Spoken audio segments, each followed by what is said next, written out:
Hi! Kamusta ka mo tanan? Ang ngalan ko si Adrian. Mastoryahan ni naman kita pati sa pahamot. Ini nga pahamot nga luyag ko istorya sa inyo subong tawag siya Egoist Platinum for Men. Iyan ni siya ni Chanel. Panalaki ni siya pero kung luyag mo siya suksukon, bahala ka pag gusto ka.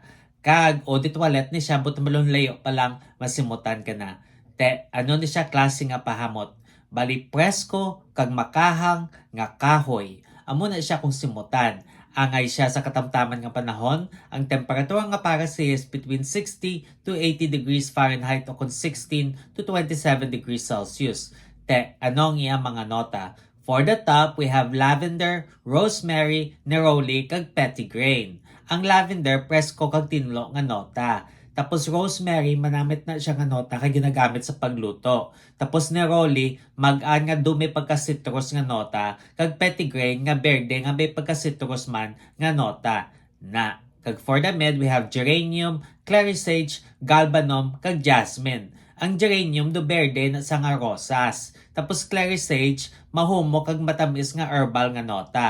Galbanum nga pait nga berde nga nota, kag jasmine nga puti nga bulak nga matamis.